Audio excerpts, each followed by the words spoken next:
Entonces comenzamos con la quinta sesión de ponencias. Tenemos dos ponencias. La primera de Alejo García Basalo, Arquitectura carcelaria en Buenos Aires, Orígenes de la cárcel de Villa Devoto. Y la segunda ponencia de Dirceu Franco Ferreira, de la Universidad de San Pablo, Giro punitivo en San Pablo a mediados del siglo XX. Comentan los doctores Matías Ruiz Díaz, es arquitecto, docente de la UBA y la Universidad Nacional de La Plata, magíster en Historia y Crítica de la Arquitectura, Diseño y Urbanismo de la UBA, y está haciendo el doctorado en Historia en IDAES de UNSAM. El otro comentario de Jorge Trujillo Bretón, doctor en Ciencias Sociales por el Colegio de Michoacán y profesor investigador en el Departamento de Historia de la Universidad de Guadalajara.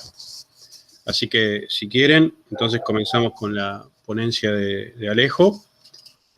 Tienen 15 minutos cada uno y después los comentarios. Muy bien, arranco entonces. Perfecto. Voy a ver de compartir una pantalla. Está la pantalla compartida. Bueno, arranco entonces primero con los agradecimientos a Jorge Núñez, a José Daniel Cesano, a Luis González Salvo y a Hernán Larraeta por haberme invitado a dar esta charla.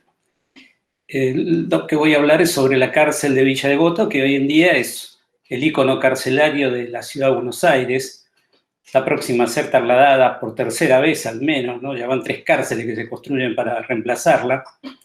Es un centro de detención que aloja tanto procesados como condenados, sin embargo, el origen fue bien distinto. Al tema lo titulé La cárcel de Villa Devoto, un proyecto desmesurado. Trata sobre los establecimientos destinados al cumplimiento de penas cortas y en particular una de especial relevancia, construido en la década del 20, ¿no? La Alcaidía de Contraventores de la Policía Federal, tal su nombre original. Este trabajo es la continuación de otro anterior destinado a las penas cortas, cuya primera parte hacía referencia a la cárcel correccional de San Telmo y que fue publicado en la revista Historia de Prisiones hace ya un par de años. Partiremos entonces de los espacios destinados a los depósitos de contraventores y presentaremos los orígenes del proyecto, las distintas alternativas que lo precedieron, los profesionales que intervinieron, y veremos también su concepción arquitectónica, el desarrollo de las obras y las consecuencias que el diseño del edificio generó en la operación posterior. Conforme al destino que se le asigna a la sanción penal, podemos agrupar los establecimientos de reclusión en 3 categorías. Aquellos que alojan a las personas a la espera de una decisión judicial, típicamente cárceles para procesados, con origen en lo profundo de la historia social. Las prisiones, cuyo surgimiento puede situarse hace unos 250 años y que se destinan al cumplimiento de las penas privativas de libertad. Y los establecimientos para la ejecución de penas cortas, en este caso de arresto, que según las épocas comprenden las sanciones menores a 3 años de encierro. Voy a mover la diapositiva. La sanción del Código de Procedimientos en materia penal entró en vigencia a comienzos de 1889. Y otorgó a la policía de la capital la facultad de juzgar y legislar en materia contravencional, incluso para aplicar penas de arresto de hasta 30 días. Un par de meses más tarde se inauguró el edificio del Departamento de Policía, que tenía una sección de calabozos a tal fin. Antiguamente los detenidos policiales eran alojados en la sede del Departamento de Policía, situada enfrente de la Plaza de la Victoria, hoy Plaza de Mayo, al lado del Cabildo, donde estaba la cárcel pública. Popularmente el depósito de detenidos era conocido como el Hotel del Gallo, ya que sus pensionistas solían pasar una o varias noches allí. En 1864 funcionó en el convento de los franciscanos, en la calle Moreno 21, entre Balcarce y Defensa, donde estuvo antes la cárcel de deudores. El depósito de detenidos se trasladó en 1889 al nuevo edificio del Departamento Central de Policía, proyectado primeramente por el arquitecto Juan Busquiazo para la manzana que hoy ocupa la Plaza Lorea, frente al Congreso, y posteriormente construido con su plano modificado por el arquitecto Tamburini en su ubicación actual entre las calles Sáenz Peña, Moreno, Ceballos y Belgrano. Este edificio, en el sector que da sobre la hoy avenida Belgrano, contenía las dependencias de detención, en 2 salas paralelas ubicadas en un primer nivel. Una de las salas tenía la alcaidía primera para los detenidos criminales y la otra la alcaidía segunda para contraventores. La capacidad fue establecida en 400 plazas en locales de alojamiento colectivo. Al poco tiempo habilitado, ya resultaba insuficiente para la gran cantidad de detenidos, por lo que se decidió arrendar el local situado en la esquina 24 de las calles 24 de noviembre y Victoria, o Hipólito Yrigoyen, para trasladar ahí la alcaldía segunda, que será conocida como depósito de contraventores. Mudanza que se efectivizó el 19 de diciembre de 1892. De esta forma, la alcaldía segunda de contraventores pasó al barrio de Almagro, quedando la alcaldía primero para detenidos por causas criminales en el departamento de policía. Las instalaciones situadas en 24 de noviembre eran por demás precarias y consistían en una serie de galpones que se sucedían en torno a un patio abierto central. En este local alcanzó cierta celebridad al instalarse allí el doctor Francisco de Veiga, profesor de medicina legal, con su célebre laboratorio de clínica criminológica en 1899. Ante la insuficiencia y la precariedad de sus locales, la alcaldía segunda se trasladó en 1910 a la sede del ex regimiento 10 de Infantería, situado en Ascuénaga 1627, con un aforo de 300 plazas. A la gran cantidad de alojados, en una capacidad de 600 se hacinaban 1.200 entre todos estos locales, se sumó el abultado monto que debía erogar la policía para alquilar los locales de detención y comisarías. El 13 de junio de 1911 se presentó en la Cámara de Diputados un proyecto del arquitecto Luis Grotto para todavía está no iba. Un proyecto del arquitecto Grotto decía para construir un edificio destinado a cárcel de procesados y contraventores en una propiedad situada entre las calles Rosario, José María Moreno y Guayaquil, donde desde 1909 tenía su acento la Escuela de Cadetes de Policía. Como resultado, el arquitecto Grotto elaboró un proyecto con algunas novedades, adoptó el partido paralelo, que en los albores del siglo XX reemplazó el radial, abandonó los estilos pintoresquistas con reminiscencias medievales tan característicos de la arquitectura carcelaria funicular e introdujo el pabellón colectivo de gran capacidad. En 1910, la capacidad de alojamiento de detenidos informada por la policía de la capital era de 400 personas en la alcaidía de la primera división del departamento, 300 en la alcaidía de la segunda división de Ascuénaga y 150 en la alcaidía de la tercera división, un local nuevo arrendado en la calle Sáenz Peña del 260. El 6 de julio de 1920, el jefe de policía, Alpidio González, propuso la construcción de una alcaidía general de procesados y contraventores en un paraje excéntrico a fin de, abro comillas, evitar el espectáculo y las molestias que generaban la recepción y la salida de detenidos. Para ello sugirió el terreno de propiedad fiscal ubicado frente al Hospital Alvear. Dicho predio había sido asignado por decreto del 5 de julio de 1910 a la construcción de la frustrada cárcel de encausados y era parte de los terrenos de la chacarita de los padres jesuitas que pasó a la Junta de Temporalidades a fines del siglo XVIII y a la Universidad de Buenos Aires después. El arquitecto René Villeminot del Ministerio de Obras Públicas realizó el proyecto que será la base de la futura cárcel de contraventores de Villa Devoto, basado a su vez en el partido paralela de la prisión de Fresnes, situada en las afueras de París, que es esta foto que estamos viendo arriba a la izquierda. Una de las características de este partido, además de los pabellones paralelos, era su orientación este-oeste para favorecer el asolamiento de las celdas que Villeminot conservó en la orientación de este proyecto. El edificio tenía una capacidad de para 2.400 alojados de ambos sexos en 12 pabellones colectivos de 3 niveles, similares a los propuestos por Grotto anteriormente, y 4 celulares vinculados por un extenso corredor de 450 metros de largo. La Universidad de Buenos Aires presentó objeciones al predio propuesto por estar ocupado por la Facultad de Agronomía y Veterinaria. En la intención de no obstaculizar el proyecto carcelario, esta Casa de Altos Estudios hizo una oferta a fin de permutar ese terreno por otro situado a pocas cuadras en las calles de Bermúdez y Nogoyá en Villa Devoto. El nuevo terreno resultó, sin embargo, algo ajustado para las dimensiones de la proyectada cárcel, lo cual motivó la introducción de algunas variantes realizadas por el arquitecto Julio Tamendi, autor de los planos definitivos. En primer término, la orientación este-oeste ya no resultó perfecta, sino que fue girada a 45 grados por la característica del terreno. Siguiendo las indicaciones de las autoridades policiales, se independizó el sector de mujeres en un terreno separado, con acceso por la calle Tinogasta, por la otra punta, ¿no? El de varones tenía acceso por Bermúdez. Por otra parte, se redujeron de 12 a 8 los cuerpos de alojamiento para varones, por lo que se les agregó un piso y se amplió el tamaño de los dormitorios para mantener la capacidad total, lo cual implicó que cada cuerpo pasara de contener 288 camas en vez de las 162 originales, representando un incremento de 77%. Por su parte, el sector de mujeres, que anteriormente era completamente celular, pasó a tener el 50% de sus dormitorios colectivos. En realidad aquí se alojaban mujeres mayores, mujeres adultas y mujeres menores. Ese era el proyecto. La capacidad entonces quedó en 2.600 plazas para varones y 560 para mujeres. El huevo de la serpiente de la cárcel de Contraventores fue sin duda su pabellón colectivo de 72 camas.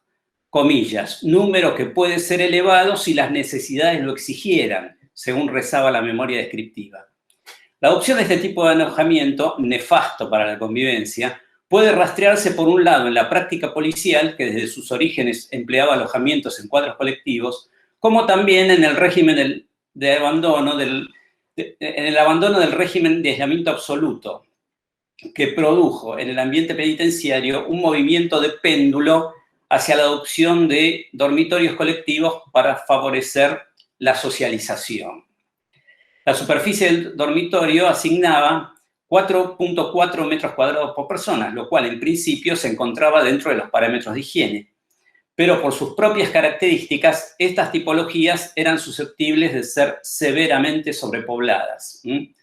Por ejemplo, con el simple expediente de colocar camas dobles, la capacidad treparía de 72 a 144 personas, cosa que podemos ver ya en la foto de la inauguración del pabellón policial, ¿no? Donde ya de entrada nomás adoptaron las camas dobles, dejando en principio un lugar abierto en el centro del pabellón que después obviamente será ocupado con más camas dobles. En cuanto a la superficie asignada al comedor, que era este sector que estamos viendo acá, era de 1 metro cuadrado por persona, claramente insuficiente, al igual que la cantidad de inodoros provistos, uno cada 24 usuarios. Todo esto obviamente se agravaría en el caso de sobrepoblar el sector. La superficie de los patios, 2 por cada cuerpo de edificio, resultaba algo inferior a 5 metros por persona. El edificio fue construido por etapas y por administración, y las obras dieron comienzo en 1925. El primer cuerpo fue inaugurado el 3 de mayo de 1927, trasladando los contraventores del depósito de la calle Ascuénaga, que cerró. 2 años más tarde fue habilitada la segunda planta y el cuerpo de guardia sobre la calle Bermúdez. En ese momento se trasladaría a la alcaldía primera que funcionaba al departamento central. Y se aprueba el reglamento de la alcaldía que comenzará entonces a alojar contraventores y procesados. A partir de ahí, digamos, empieza ya a mezclar la población penal. El tercer cuerpo fue terminado en 1933 y hasta aquí todos los pabellones fueron colectivos. En 1930 se terminó el edificio de alienados, que más tarde fue el hospital. En 1935 los correspondientes a la cocina y la administración. Un año más tarde se edificó la torre tanque y la casa de bombas.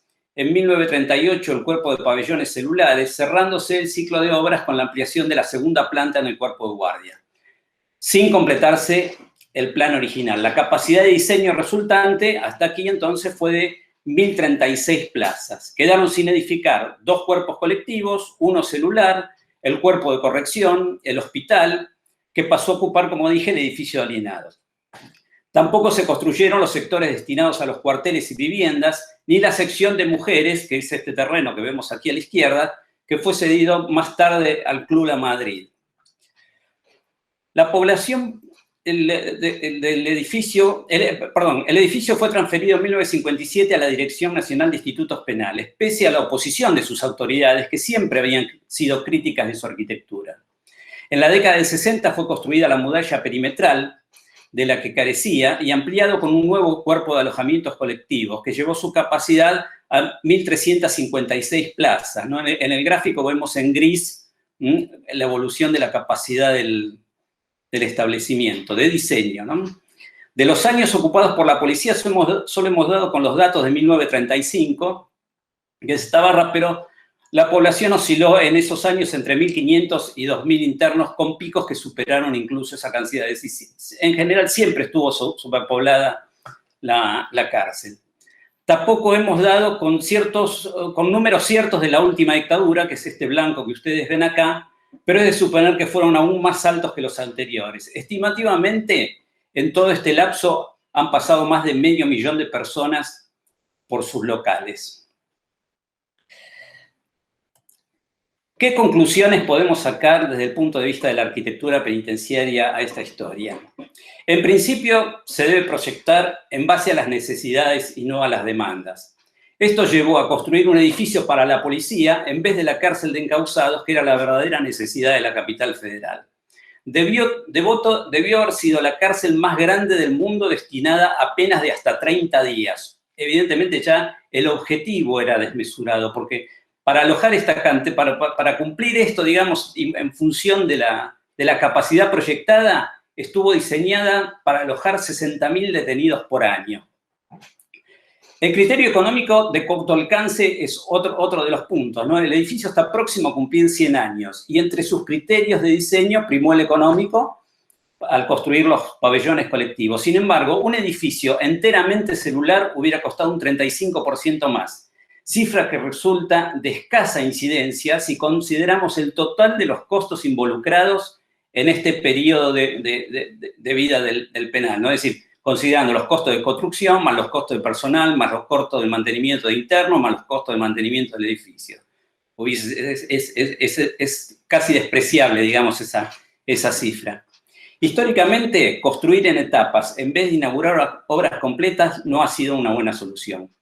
Muchos edificios penitenciarios fueron inaugurados sin terminar. En la historia penitenciaria son escasos los que lo hicieron en forma completa y listos para funcionar. Me refiero a edificio adecuado, reglamentación, selección de internos y selección de personal. Dos de ellos fueron la Penitenciaría Nacional, modelo en su género y en su tiempo, y la Colonia Penal de Santa Rosa, que fuera durante muchos años la nave insignia de la Dirección Nacional de Institutos Penales. La intención de resolver con un gran edificio y de una sola vez el problema carcelario es otra constante en la historia. Recordemos que ya en el Congreso de Cincinnati, en 1870, y del cual la semana pasada se acaban de cumplir 150 años, recomendaba una capacidad máxima de 500 internos, criterio que sigue vigente hoy en día. Los edificios de gran capacidad tienden a estar más sobrepoblados que aquellos de menor tamaño. Y por último, adoptar alojamientos colectivos en vez de individuales. Las razones expresadas en la memoria del Ministerio de Obras Públicas para su adopción fueron contar, como dije, con gran flexibilidad para alojar un mayor número de personas y mayor economía. Los edificios con alojamientos colectivos siempre tienden a estar más sobrepoblados que los celulares. Conocer la historia y los resultados del diseño de las instituciones penitenciarias debería prevenirnos entonces de repetir experiencias desafortunadas como las que acabo de relatar. Bien, esta es mi presentación. Le doy la palabra al moderador.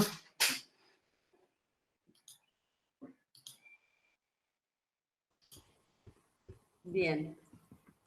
Bueno, muchísimas gracias, Alejo, por tu presentación y por cumplir con los tiempos también. Muchas gracias. Nada. Bueno, entonces, pasamos ahora, si les parece, a la segunda ponencia y después al final los comentarios, ¿sí? Bien, entonces ahora tenemos la presentación de Dirceu Franco Ferreira, de la Universidad de San Pablo, que va a presentar Giro punitivo en San Pablo a mediados del siglo XX.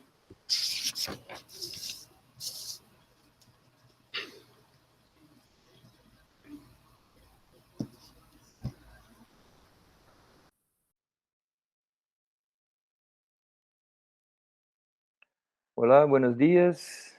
Agradeço aos organizadores por esta oportunidade. Mis diapositivas están a vista para usted, ¿no? Sí. ¿Pueden ver? Sí, se puede ver. Ok, gracias. Bueno, soy Dirceu Franco Ferreira, doctorando en Historia en la Universidad de São Paulo, miembro del Grupo Copalc, Colonización Penitenciaria en América Latina, y mi presentación se intitula Giro Punitivo en São Paulo, mediados del siglo XX. Nuestro análisis se ocupa de los cambios en las prácticas punitivas, centrándose en las cárceles en el estado de São Paulo a mediados del siglo XX, más precisamente entre los años 40 y 60. Como presentaremos más adelante, en 3 momentos, este giro fue: 1, caracterizado por un cambio legal en las penas con la creación de un nuevo Código Penal. 2, impulsado por una transformación impactante en la economía de la región sudeste de Brasil, derivada del Proyecto Nacional Desarrollista de Industrialización y Urbanización. En tercer lugar, es importante decir que hubo la aparición de un nuevo actor en la escena pública, que es el preso común en lucha contra el encarcelamiento. Como veremos, en este periodo ocurrió un ciclo de insurgencias sin precedentes en la historia brasileña. Asociando la pena con la idea de tratar a un enfermo, los positivistas argumentaron a favor de su indeterminación temporal, algo parcialmente implementado con la creación de asilos judiciales, medidas de seguridad y la inscripción en el Código Penal de nociones como peligrosidad, locura, idiotez, desarrollo mental incompleto. La noción de que la ley debe enfocarse en la defensa social, a pesar de los intereses y derechos individuales, era coherente con la ideología dictatorial del Estado Novo de Getúlio Vargas, que proyectaba un Estado fuerte en frente de las clases sociales, así como en el ámbito de los derechos civiles, reprimiendo los actos individuales o colectivos, aplicando la noción de peligro o peligrosidad potencial representada por ellos. Incluso con la crisis de la escuela positivista entre los años 40 y 50, algunas concepciones y prácticas continuaron influyendo en las políticas de control social, como la noción de tipo lombrosiano para referirse a los afrodescendientes aún presente en la formación policial brasileña. El Código de 1940 implementó el sistema doble binario, con sanciones y medidas de seguridad. Con la medida de seguridad, como se sabe, los presos deberían permanecer en la cárcel hasta que se declare que ha cesado su peligrosidad. En este punto de mi presentación, busco relacionar el estudio de la política penitenciaria con temas de la seguridad pública en el periodo en que estuvo vigente la política económica del desarrollismo nacional. Con la implementación de una política económica basada en la exportación de productos primarios y la industrialización por sustitución de importaciones, teniendo como base productiva la región sudeste de Brasil, una parte considerable de la fuerza laboral fue desplazada de la región nordeste al sudeste del país en un esfuerzo por valorizar el trabajador nacional, entre comillas. Los efectos de esta migración se manifestaron en la concentración demográfica y en la expansión del tejido territorial urbano de São Paulo. Además, hubo un gran éxodo rural que afectó a pequeñas y grandes ciudades del estado de São Paulo. Como se puede ver en la diapositiva, la población del estado prácticamente se ha duplicado en 20 años. Y el de la capital se triplicó en el mismo periodo. Y aquí, una mirada rápida en la expansión del territorio urbano en la capital paulista a mediados del siglo XX, de color roja, ¿no? Perdón, Dirceu. Sí. Yo acá no estoy viendo el paso de las diapositivas. No sé si los demás lo ven o... Ah, ¿no? soy yo. No, ahora no se está viendo. Oh. Pensé que todavía no habías pasado, pero no, se ve como la presentación, nada más la primera, pero no estamos viendo el resto. Voy a parar la presentación y compartir nuevamente, ¿ok? Perfecto. De nuevo. A ver.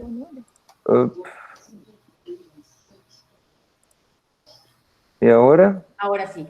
Ahora sí. Ahora sí, Sí, un sí, mapa, ahora sí. dos mapas. Dos mapas. Ok, Perfecto. ok. Entonces continuemos. Bueno, son los mapas de la expansión del tejido territorial urbano de la capital, de la metrópolis. Ok. ¿Ha cambiado para usted también? Sí. Ok. Sí, ahora sí. Vamos, ok. A fines de la década de 40, se pudo identificar en los documentos oficiales una preocupación por los efectos de este proceso en la seguridad pública. Las administraciones gubernamentales en São Paulo se destacarían por realizar grandes inversiones en la expansión del patrullaje policial urbano y de las cárceles, inaugurando una nueva política de control social en un contexto marcado por el acelerado crecimiento urbano y la sobreexplotación del nuevo proletariado. El problema del crecimiento demográfico de la capital fue señalado como el principal motivador del aumento del contingente policial. Esta problemática relación entre crecimiento demográfico y delincuencia aparece con gran evidencia en el informe de la administración presentado en 1950. El gobernador Barros dijo que se enfrentaba, entre comillas, una crisis del desarrollo en el aparato administrativo del Estado. Él también enfatiza en el mismo informe la necesidad de reequipamiento, modernización y expansión de la policía, sintetizando su programa como si resolviera una ecuación matemática. Entre comillas, la vigilancia de la capital debe aplicarse en proporción directa al crecimiento demográfico de las áreas a vigilar. Sobre esta población a vigilar por la policía, Barros se refiere a una población obrera numerosa y intensa. El avance del precariado en el entorno urbano y el ritmo acelerado de la expansión urbana industrial no coincidían, en opinión de estos gobernantes, con la realidad de las instituciones de control social. Y tanto la policía como las cárceles serían reacondicionadas y ampliadas. Esta asociación entre lo económico, lo urbano y lo criminal es la base de un conjunto de acciones que entendemos por la noción de control social del desarrollismo, que a su manera naturaliza la expansión del crimen como aspecto inherente a la urbanización y al desarrollo económico. La visión dualista del cuerpo social, que es la de estos gobernadores, informa una solución a los elementos negativos que actúan en sentido contrario al del progreso económico y material, elementos negativos que amenazan la propiedad privada y el trabajo entendido como ethos capitalista. Es contra estos elementos que debe dirigirse la atención de las instituciones del control social, en suma, la policía y la prisión. Las estadísticas relacionadas con la expansión de la patrullaje policial urbano muestran que hubo un aumento del 170% en el contingente de la fuerza pública y del 275% en la Guardia Civil en este periodo. Por otro lado, una política de expansión física de los espacios de reclusión, aislamiento y castigo aumentó el número de cárceles de 596 en 1950 hasta 686 en 1955, considerando cárceles correccionales, centros de detención y penitenciarías. A fines de esta década, el Estado ya tendría tal vez el parque carcelario más grande de América Latina, donde solo dos instituciones tenían capacidad para encarcelar a casi 5.000 personas. Este boom carcelario fue un fenómeno muy particular en el estado de São Paulo, donde el número de condenados en las cárceles se multiplicó por 6 durante la década de 50. En comparación con otros estados brasileños importantes, como el Distrito Federal y Rio Grande do Sul, São Paulo experimentó un crecimiento muy particular de su población de reclusos a lo largo de la década de 50. Aquí observamos donde se concentró el grueso de la actividad policial en el periodo analizado. Las detenciones policiales y correccionales se centran en las llamadas categorías híbridas, que se refieren tanto a las contravenciones y delitos tipificados por la ley como a conductas no tipificadas como delito. Por lo tanto, o crimen. Por lo tanto, la arbitrariedad policial tiene una influencia significativa en la producción de estas estadísticas. Entre las detenciones arbitrarias destacan las designadas bajo las rúbricas alcoholismo y arresto para investigación. El arresto para investigación, que desde la década de 50 se ha convertido en el principal motivo para llevar a cabo una prisión correccional, cae precisamente dentro de la arbitrariedad de la policía, ya que no corresponde a ninguna conducta ilegal del ciudadano detenido, sino al interés policial en detener a determinadas personas. Observando esta expansión de la actividad policial, la capacidad física de las cárceles estaría siempre rezagada en relación a las demandas de espacio, presionada por la labor policial de hacer prisión. La práctica policial somete a su lógica la red carcelaria, siempre obsoleta, insuficiente y pobre en inversiones, hecho que tendrá un impacto significativo en la comunidad carcelaria. Los años entre las décadas de 40 y 60 estuvieron marcados por un ciclo de insurgencias prisionales sin precedentes en la historia brasileña. Por ciclo de insurgencias nos referimos a una serie de hechos violentos que expresan tensiones que involucran a la comunidad carcelaria, incluyendo guardias, presos y, en ocasiones, el público externo. Hasta la redacción de este texto se sistematizaron los datos recopilados en 3 periódicos del periodo, a saber, Última Hora, Jornal de Noticias y O Estado de São Paulo. Identificamos 729 incidentes en las cárceles de São Paulo entre las décadas de 40 y 60. El balance numérico provisional indica que aproximadamente 30.000 presos estuvieron involucrados, con 72 muertos y 114 heridos. Las explicaciones señaladas en los informes de los conflictos mapeados hasta el momento se refieren, en general, a problemas de la administración penitenciaria, como superpoblación, mala alimentación, maltrato, arbitrariedad, violencia por parte de los guardias o policías, y peleas entre presos o grupos de presos. La mayoría de los hechos tuvieron como objetivo la fuga de la institución, ya sea a través de una rebelión o mediante la ruptura silenciosa de las barreras físicas, silenciosas pero no mucho, que se interpone entre los presos y la calle.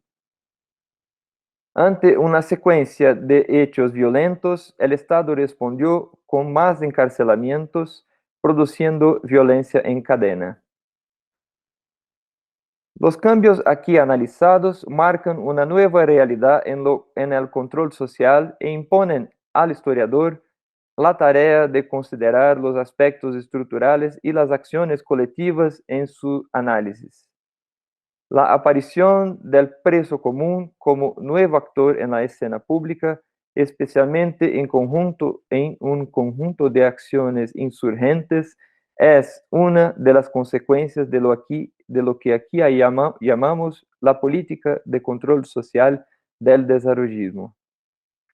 Si la percepción de la delincuencia como un fenómeno inherente a la expansión urbana e industrial legitimara la política de expansión continua de los contingentes policiales y de los espacios de encarcelamiento, la crisis en las cárceles se explicaría por el comportamiento incorrigible de ciertos presos. Esto es lo discurso hegemónico, ¿no?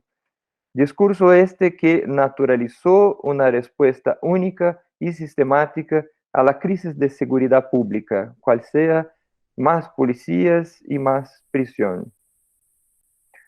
Muchas gracias. Es esto. Perfecto, muy bien con el tiempo también. Pasamos entonces a los comentarios de Matías Ruiz Díaz. Hola, ¿qué tal? Buenos días. Antes que nada, bueno, quería agradecerles por la invitación a la participación y a comentar un trabajo, en este caso de Alejo, que siempre resulta un aporte muy interesante para lo que es el estudio de la arquitectura carcelaria. En ese sentido, siempre me parece que hay que destacar que por lo menos de lo que viene de nuestra disciplina, que es la arquitectura, los estudios sobre arquitectura carcelaria aún siguen siendo pocos, si bien se vienen incrementando en los últimos años, aún siguen siendo relativamente escasos. Y como bien ha señalado en algún punto Alejo, se han centrado fundamentalmente en lo que es la penitenciaría nacional, probablemente por estos detalles que él también menciona en su artículo, en referencia a la dimensión que tomó esa obra a nivel latinoamericano, y por este otro aspecto que es uno de los casos que también podemos nombrar de un edificio que pudo ser proyectado y construido en forma completa, no sin idas y vueltas en su momento de proyectación y en el momento que se estaba discutiendo en sí el proyecto, pero que eventualmente sí pudo ser construido e inaugurado prácticamente en estado terminado. Caso muy diferente al que nos presentó hoy Alejo con la cárcel de Villa Devoto. En ese sentido, me gustaría marcar algunos puntos que me parecieron interesantes en relación a lo que presentó hoy Alejo.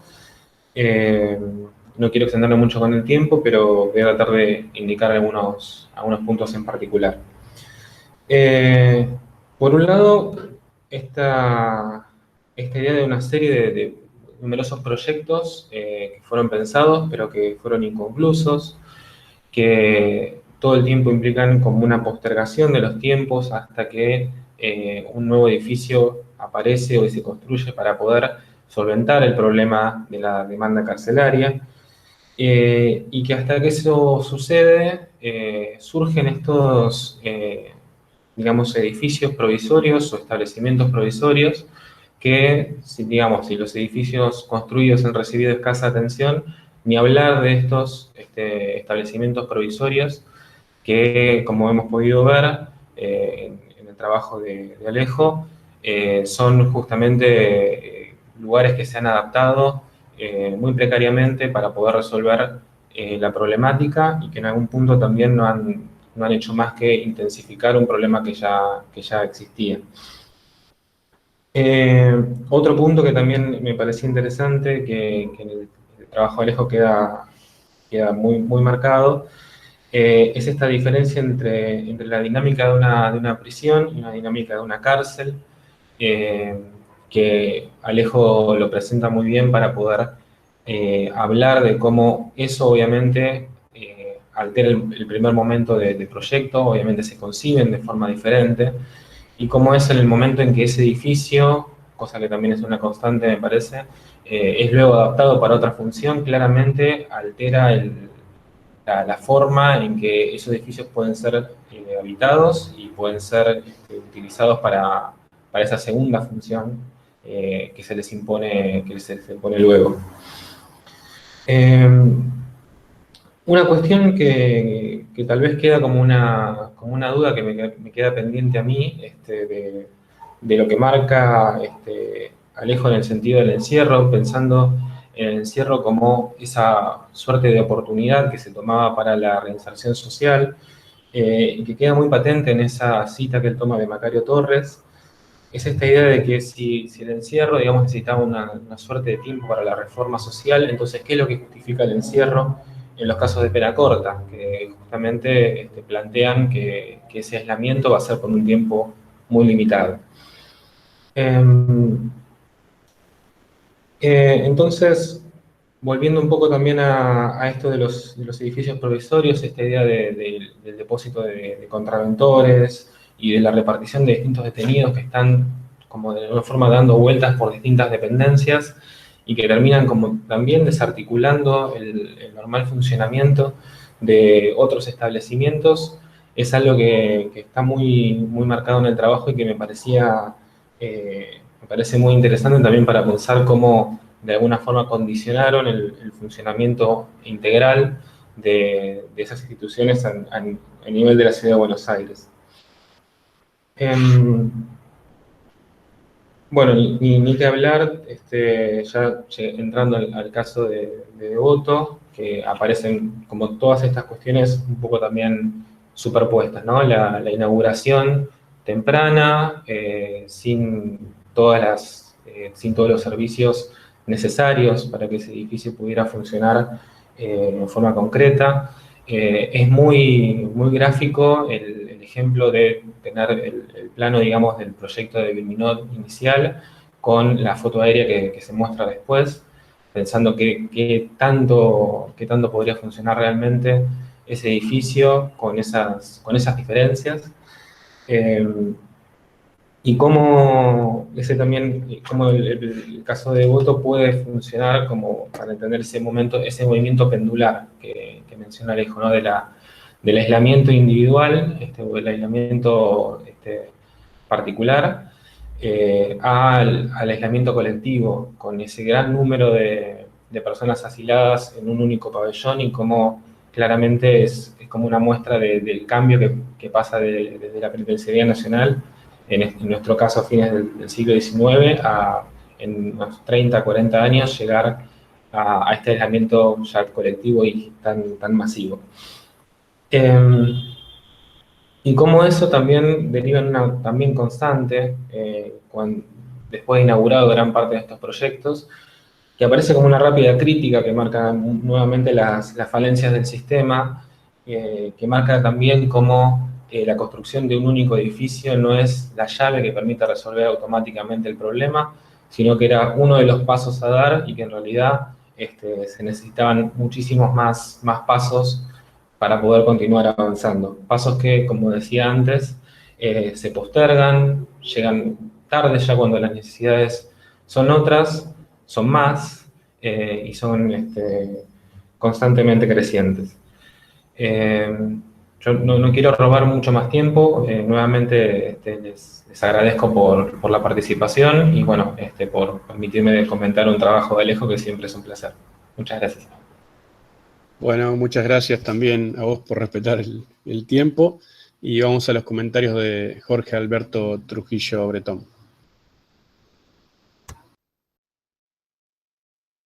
No se te escucha, Jorge, tenés que habilitar el micrófono. Bueno, otra vez buenos días. Quiero agradecer efectivamente la invitación que nos han hecho los organizadores, Jorge Alberto Núñez, Luis González Salvo. Muchas gracias, ¿no?, por estar participando en este evento como comentarista. Primero quiero comentar que seguramente, como todos, he estado trabajando el sistema carcelario, especialmente de una penitenciaría, en este caso mexicano, desde hace varios años, y que si en un principio me enfoqué desde la segunda mitad del siglo XIX hasta 1932, recientemente inicié una nueva investigación sobre este mismo tema, pero de 1932 a 1982, Y señalo lo anterior porque para mí es muy importante la lectura de este artículo de Dirceu y en general de todos los que se presentan en este coloquio, y porque este trabajo ofrece elementos teóricos, metodológicos y empíricos que seguramente nos permitirán analizar mejor nuestras investigaciones o comprender las similitudes y diferencias que existían entre estas instituciones de control social en los países latinoamericanos. Entonces, me da mucho gusto participar en este evento, pero también haber tenido la oportunidad de leer este material. El artículo en general está muy bien organizado y redactado y cuenta, como lo señalé, con un muy buen marco teórico y metodológico y una orientación de carácter interdisciplinaria, entre los que se entrelazan obviamente la historia y la sociología, que buscan orientar los planteamientos que realiza Dirceu. Lo que me gustaría saber, y creo que ya lo supe con la exposición que acaba de presentar Dirceu, es si este formaba parte de un trabajo mayor, es decir, entiendo que es de una tesis doctoral. Lo pregunto porque en el resumen que presenta, que es sumamente abarcador o total, se incluyen los motines realizados por los presos, que llama insurgencia. Y yo le preguntaría si dentro de estos insurgentes se encontraban también anarquistas y comunistas, y ello porque señala que su investigación se realiza desde una perspectiva que mezcla lo social, lo económico, la historia de las ideas y el imaginario, pero no lo político. Cuando estas instituciones de control social pueden y deben también considerarse como instituciones de control político, pues a mi parecer, los pobres y que abundan en estas prisiones y con ellos la pobreza misma, también es una cuestión política, además de la represión que sufren los grupos contrarios a los intereses de las llamadas clases superiores y a la clase política gobernante, y que pudieron estar representados por los anarquistas y comunistas. Ahora, sobre el asunto principal que orienta su planteamiento del problema está primeramente el welfarismo criminal o penal, cuyas estrategias debían servir para reincorporar al criminal a la sociedad y que efectivamente terminó fracasando. Señala en la década de 1980, aunque se dice que ya desde mediados del 20, se encontraba totalmente desacreditado. El segundo parámetro que emplea es el de giro punitivo, el cual es más reciente y se asocia a los trabajos de Garland y Bacán, giro punitivo, que se vincula a la crisis del sistema penitenciario brasileño. Pero yo le preguntaría, y disculpe que haga muchas preguntas, si la crisis en el sistema carcelario no ocupa un continuo en la historia de nuestras prisiones, a pesar de los esfuerzos que se han dado desde que se inventó la prisión moderna y cuyos cambios que se han dado en el mismo sistema se han orientado por viejos conceptos como el de regeneración, rehabilitación, readaptación y reinserción social, que se pudieron significar por sutiles cambios en el discurso, pero no significara verdaderamente un cambio significativo en el mismo, o lo fue. Esa es la pregunta. La otra es: la utopía carcelaria ha triunfado como instrumento punitivo. Por lo tanto, considero que se debería dar una explicación de los conceptos que orientaron tus objetos de estudio. Yo, en el caso de la penitenciaría que estudié y comprendía el último cuarto del siglo XIX, me encontré con el término de rehabilitación, que se apoyaba por el lema rehabilitación por el trabajo, moralidad y religión, y posteriormente el término de religión se cambiaría por el de trabajo, un término más propio para el nuevo liberalismo económico. Ahora, de la idea de que las prácticas punitivas estarían relacionadas con el modo de producción y extracción del valor, me gustaría que la explicaras más ampliamente, pues sabemos que el sistema penitenciario nació de la mano de la Revolución Industrial. Incluso las formas, los lemas que acompañan a ciertas penitenciarías mexicanas hacen énfasis en la rehabilitación por el trabajo, lo que implicaba ya de por sí que los presos debían ser capacitados y trabajar en los diversos talleres carcelarios para que una vez en libertad se reincorporaran a las industrias y enriquecieran con su fuerza de trabajo a las burguesías nacionales. Esta idea del valor de trabajo se asoció a la necesidad de que en el sistema carcelario brasileño se instalaran también talleres de trabajo. Ello también lo señalo porque mencionas una terapia criminal moderna que debía servir a la readaptación. Se llegaría a explotar a los presos obreros si es que esta forma de trabajo se dio en las prisiones de Sao Paulo. Quiero saber si efectivamente la economía del mercado se trasladó también a la economía de las prisiones. Y bueno, y con ello me recuerda el clásico libro que todos conocemos de Melosi Pavarini, Cárcel y Fábrica, ¿no? A lo largo del texto se observa que en el discurso que las clases obreras y trabajadoras existe un discurso clasista, pero no racista, ¿sí? Por ejemplo, ¿qué pasa con la población de origen africano o negra o con los chinos que llegaron y se quedaron en Brasil y que pudieron ser castigados con la prisión? Observo que hay una distinción en el color del dinero, pero no en el color de la piel. Ahora, las constituciones políticas brasileñas, te pregunto, decían algo sobre el mismo proceso de ciudadanización, es decir, si hubo un proceso por el cual indígenas, negros, chinos se convirtieron en ciudadanos del siglo XIX o del XX. Ahora, por otra parte, y esto es muy interesante, señalas que en Sao Paulo tenían ya 686 tipos de prisiones, pero bueno, esto obviamente no lo reflejas en este artículo, pero quizá lo reflejes ya en tu tesis, es saber si es posible conocer cómo se distribuía la población carcelaria en estas prisiones en una superficie de casi 150,000 kilómetros cuadrados de ese estado, y si podría o pudo haber o realizaste una cartografía del castigo. Ahora, señalas que un par de penitenciarías tenían un cupo que sobrepasaba los 5,000 presos, pero ¿cuál sería la capacidad formal de estas? Es decir, ¿con cuántas celdas contaban para saber, por ejemplo, si había o no hacinamiento? Y esto pudo ser uno de los problemas que señalan más adelante que llevaron a cabo dieron lugar a la insurgencia.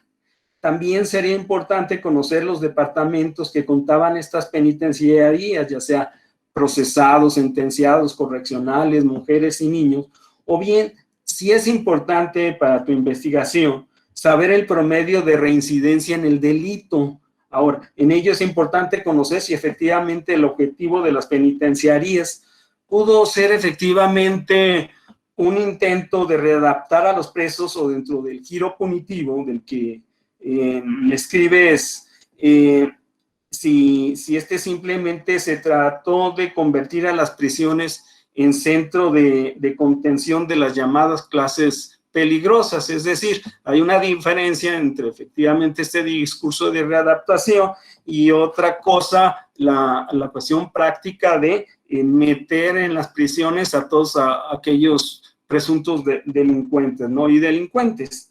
Ahora, cuando explica la actuación por detener a ciertas personas y que bordeaba el umbral entre lo legal y lo ilegal, me da lugar a pensar de lo que se presentaba para estos grupos era un proceso de ciudadanización o la creación de una nueva pirámide social al estilo del siglo XIX en México.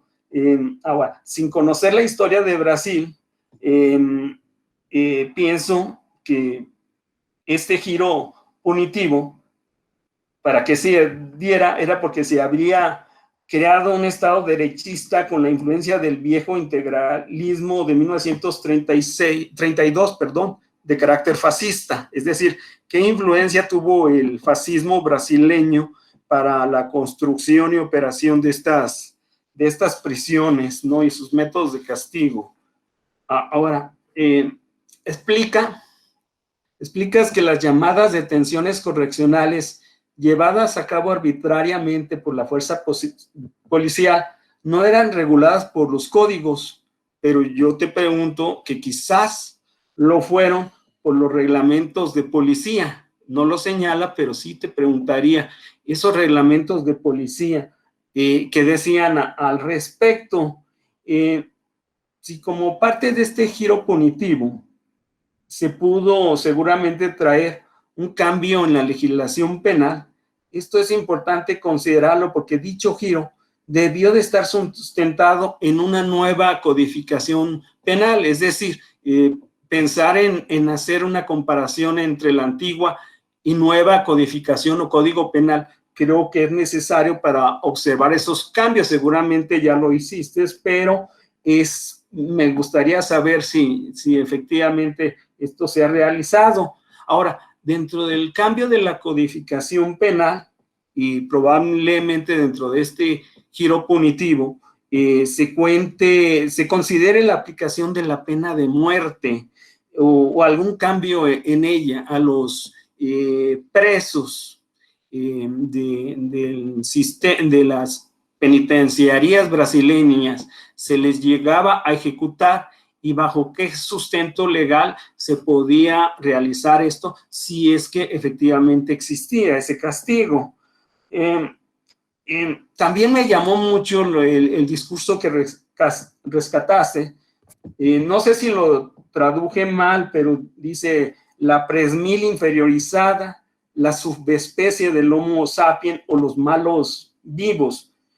Pienso que debías explayarte aún más en este discurso y explicar su origen, quizás más propio de un darwinismo social trasnochado y de sus efectos en la sociedad de Sao Paulo y especialmente en las prisiones, y tal como lo define como el colapso progresivo de los proyectos penitenciarios.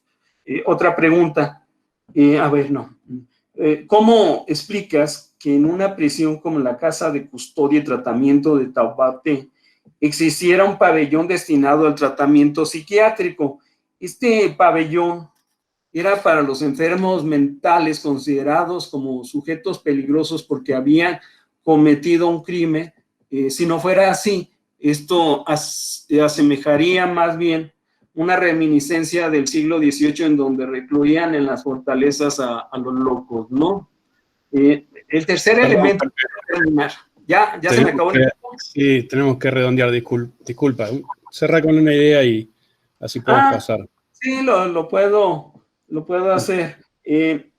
Al final, en tus conclusiones, es relevante cuando afirmas que el gobernador Adhemar de Barros argumentó que el crecimiento de la delincuencia fue un reflejo de una crisis de crecimiento en el estado de Sao Paulo, ¿sí? Se aboca al crecimiento económico, pero tú piensas que en esa crisis eso es resultado como un producto de la economía política del desarrollo, mostrando un rostro trágico en las cárceles, ¿no? Estas cárceles al estilo de Bacán, ¿verdad? Las cárceles de la miseria, y con eso concluye. Felicidades por tu trabajo. Gracias. Bueno, gracias, Jorge. Ya estamos sobre la hora, así que los que vienen después nos van a matar. Sí, no hay problema. Y ahí va a terminar. Disculpa. Así que si alguno quiere hacer alguna pregunta muy cortita, le damos lugar a Alejo que empiece a responder. Jorge. Y bueno, muchísimas gracias. Quería hacer una preguntita a Alejo, muy mínima, muy específica. Es un comentario. Bueno, siempre es un placer escucharlo y aprender, y nos damos cuenta de todo lo necesario que necesitamos el saber de la arquitectura penitenciaria para comprender la historia penitenciaria, ¿no? Y cómo hacemos para aprenderla sin ser arquitectos, digamos. Porque yo miro las imágenes, te escucho, pero sigo sin terminar de entender pabellón, radial, me vuelvo loco, ¿qué voy a hacer? Pero bueno, una pregunta muy básica que es que todos escuchamos, leímos, en esa cárcel de Devoto, cuando se construye, ¿trabaja la mano de obra penada? Y si trabaja la mano de obra penada, estaba pensando, ¿cómo se organiza toda esa logística? Pues la gente está presa en un lugar, la tenés que llevar toda una jornada de laburo y después la tenés que devolver al establecimiento en el que estás, digamos. Entonces, si esto fue más una declamación, sabemos, ¿no? Que siempre se venía diciendo que los propios presos trabajan en la construcción del Estado. Si en el caso de la cárcel de Devoto se sabe algo, si trabajaron los penados. Y la segunda, un comentario nomás, cuando hablas de que una parte del terreno se le dio a un club de fútbol, la Madrid, que sabes muy bien que su apodo es el carcelero, digamos. Muy atinadamente. Yo tenía un amigo que iba a ver a la Madrid, que está en la D, creo, y el carcelero le dice. No, pero simplemente era esa pregunta muy concreta. Bien. Bueno, Alejo, si querés comenzar a responder, tienen 5 minutos cada uno, no nos queda mucho más. Dale, bueno, solamente breve, bueno, agradecerle a Matías sus comentarios, con los cuales no puedo estar más de acuerdo. Matías, por otro lado, ha estudiado también las cárceles de Buenos Aires, ha escrito un libro sobre las cárceles de Buenos Aires, así que él conoce también bien el asunto y es otro de los arquitectos que estudia las cárceles.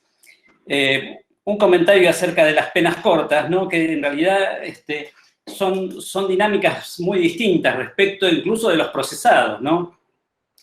Digamos, el espíritu que reina en la cárcel o el clima que reina en la cárcel de procesados está basado en la incertidumbre. De hecho, generalmente los motines suelen suceder en cárceles de procesados porque el procesado no sabe muy bien, digamos, cuál va a ser su destino, depende de otros, ha perdido contacto con su vida inmediata. El ritmo de una cárcel, de una prisión de condenados ya es distinto. El condenado tiene un horizonte, sabe cuál es su día de salida, ¿no? Es un clima, digamos, más previsible en este sentido. Pero el caso de las cárceles de contraventores, donde la gente iba a estar nada más que por 30 días, es solamente una estadía, digamos, es decir, no tiene ha sido discutido en congresos penitenciarios, ¿no? Las penas cortas es como que no tienen sentido porque no tienen, digamos, ningún fin rehabilitador, nada, solamente tener ahí alojados 10, 15 o 20 días, o 30 en el caso de la policía que podía tenerlos, sin nada, ¿no? Y esto en realidad ha dado motivos, ¿no? El mismo Zaffaroni ha dicho que en realidad la punición ha pasado más por el código de procedimientos más que por el código penal, en relación a la cantidad de gente que ha pasado por las cárceles, ¿no? De hecho, nosotros le debemos el tango y el lunfardo básicamente a este submundo, digamos, que no es el carcelario, sino que es el de los contraventores, ¿no? Esta subcultura, digamos, de los bajos fondos. A principios del siglo, por los establecimientos policiales pasaban 20.000 personas por año, mientras en la penitenciaría nacional, si ingresaban 200 o 300 personas al año, era mucho, y en la cárcel de encausados debían ingresar otras 500 o 600, es decir, cuando vemos la cantidad de gente involucrada que había, en las cárceles de contraventores el mundo es muchísimo más grande, ¿no? Pero claro, como es tan poco tiempo, es como que no se ven tanto, no pesan tanto, digamos, en el imaginario popular, ¿no? Respecto de la pregunta que me hizo Jorge sobre la mano de obra penada, no, este edificio fue construido por obra pública, con licitación, hizo una empresa, no trabajaron los penados, es más, en un edificio policial, ni siquiera en un edificio penitenciario, ¿no? Así que en este sentido, y respecto del Club de la Madrid, bueno, pobre, les quedaron carceleros, pues pusieron al lado de la cárcel. Así que bueno, estos son todos mis comentarios. Muchas gracias por las observaciones y bueno, las preguntas. Muchas gracias, Alejo. Pasamos a director Franco.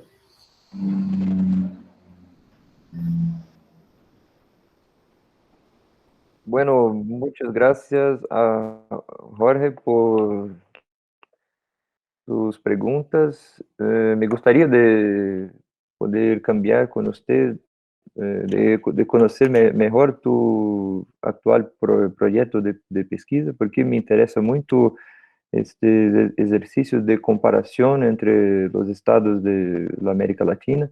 Hay muchas aproximaciones posibles entre Brasil y México. Voy a ter a las cuestiones. Sus comentarios son perfectos para el desarrollo de mi tesis.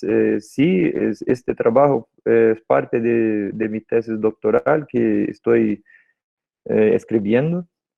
Entre los insurgentes, fue escogí no tratar de los presos anarquistas ni comunistas, pero ellos están allí en las cárceles de manera un poco más silenciosa en São Paulo, pero un poco más ruidosa en Río de Janeiro, en el Distrito Federal, hasta 1960. Y tienes razón, completa razón, la crisis ocupa un continuo en la historia de las prisiones, pero como historiador intento estar atento a los movimientos singulares. Y me llamó la atención desde el desarrollo de mi tesis de maestría el acentuado proceso de expansión de las cárceles en São Paulo a partir de los años 40, 50 del siglo XX. Esta expansión a mí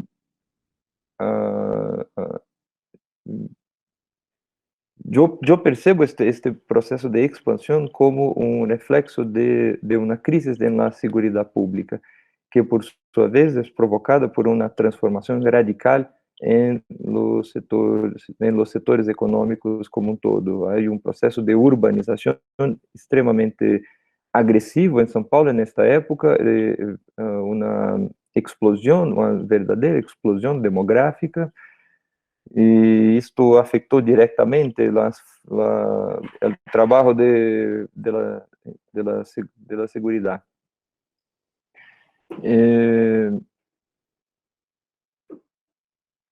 No comprendí muy bien la utopía carcelaria como instrumento punitivo, pero imagino que esté queriendo referirse a los grandes proyectos carcelarios, las grandes penitenciarías que estaban en vigor en São Paulo en esta época también, que pierden un poco su fuerza durante este periodo de crisis.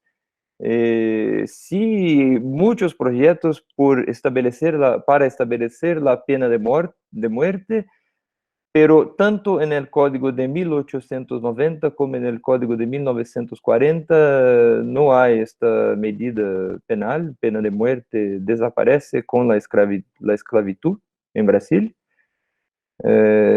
Bueno, pero la práctica es otra cosa.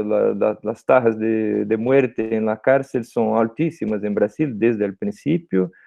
No tengo los números acá, pero son muy altas.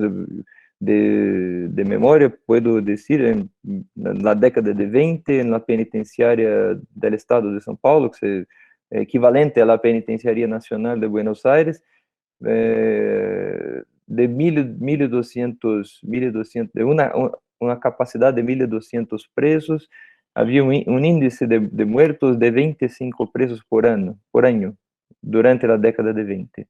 Una tasa muy alta, yo pienso, ¿no? No soy un especialista, un pesquisador de esta cárcel, pero es solo que me recuerdo por ese momento. Sobre las referencias de la sociología del giro punitivo, Nils Christie, David Garland, Loic Vacan,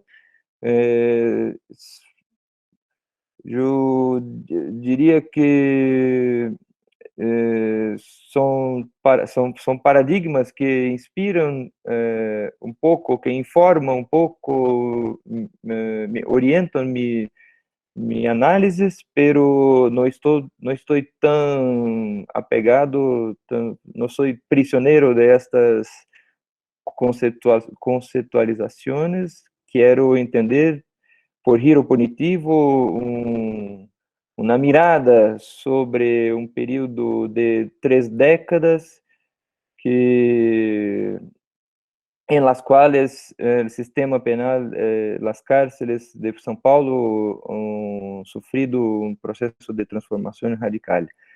Entonces, me interesa lo económico a partir del momento en que los discursos de los gobernantes asocian el aumento de la criminalidad a los aspectos económicos, con una tendencia de naturalización de este aumento de la criminalidad. Ese discurso tiene una fuerza muy grande en São Paulo, si quisiera hasta los días actuales, pero es una novedad de los años 40, una novedad que llega con el Proyecto Nacional Desarrollista, que se anuncia en el periodo de la dictadura Vargas, pero se carrega con muy fuerza en los años 40. La población afrodescendente en Brasil, en São Paulo, en esta época es minoría.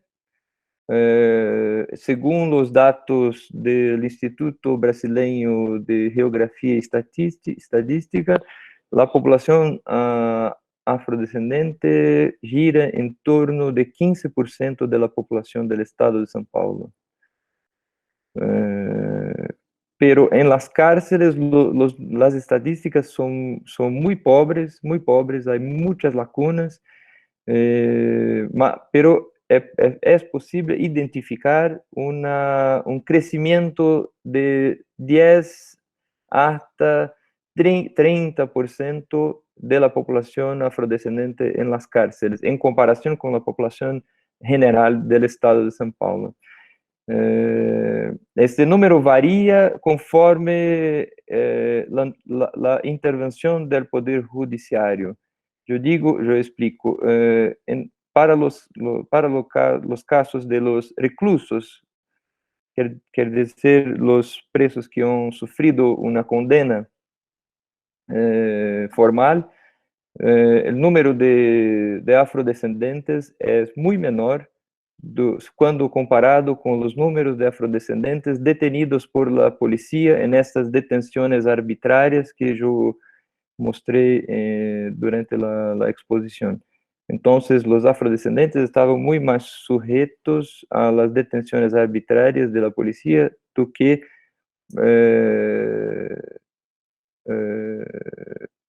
las prisiones legales. Si me comprendes, es una diferencia significativa. Cuando observamos los datos por las prisiones arbitrarias, es casi equivalente el número de presos afrodescendientes el número de presos no afrodescendientes, los blancos, por así decir. Bueno, no ha hecho una cartografía del castigo en São Paulo, pero es una idea muy interesante. Muchas gracias. Pienso en hacerla en este momento. Cuando me refiero a este número, 500, 600 son espacios de encarcelamiento. Estoy llamando espacios de encarcelamiento porque se refieren a múltiples categorías de cárceles. Xadrezes, né, como se dizia na época, são pequenas detenções em cidades do interior do estado, e mesmo as grandes casas correcionais e penitenciarias. Então, me refiro a todos os espaços de encarcelamento disponíveis à la policía por el trabajo de detención cotidiana, el famoso... Perdón. Sí. Tenemos que... Al tiempo. Sí. Ok. Solo una última cuestión que me gustaría reagir. La influencia del fascismo brasileño en la construcción de prisiones y métodos de castigo. Tienes completa razón, hay una influencia muy, muy grande, como se puede ver en uno de las diapositivas. Yo muestro que puntualmente en los años del fascismo, de la dictadura Vargas, hubo un aumento exponencial de las detenciones correccionales, de las detenciones arbitrarias de la policía en las calles de São Paulo. Este número fue espectacular, una cosa que no se ve hoy en día en ningún lugar del mundo. Yo retomo acá solo rápidamente, como se puede ver acá, en esta diapositiva, ¿la ves? ¿No? ¿Sí? 1935, la dictadura Vargas empieza en 1937. Mira, en 1940, el cumen, más de 1.200 detenidos por 100.000 habitantes, el trabajo de la policía en las calles. Durante los años de la Segunda Guerra Mundial, este número se baja, pero se mantiene estable en una tasa muy, muy alta, en torno de 600 detenidos por 100.000 habitantes. Entonces, el periodo de la dictadura Vargas, que es justamente en este periodo que se crea una nueva codificación penal, hay una influencia decisiva en esas tasas de detenciones y también en la expansión, en la creación de una nueva política penal. Entonces, muchas gracias. Me gustaría poder cambiar más con usted, Jorge. Gracias por conocerlo. Si tienes un enderezo electrónico que pueda escribirte, sería muy bueno, ¿no? Perdón, con mucho gusto entramos en contacto. Los organizadores te pueden proporcionar mi correo, ¿verdad? Y con mucho gusto nos ponemos de acuerdo. Disculpen. Bueno, Gracias. muchas gracias por participar. Disculpen que los tengo que cortar, hacer la función del guardiacárcel, pero soy un guardia que pide perdón, por lo menos. Me pega y pide perdón. Y le agradezco mucho a Jorge también, impecable. Nos hubiera gustado preguntarle un montón de cosas, brillante, pero no me dejan y ya estamos pasados casi en media hora. Así que pasamos directamente al siguiente bloque y también a ser franco de hablar en castellano y hacer el esfuerzo. Muchas gracias y pasamos ya al bloque 6.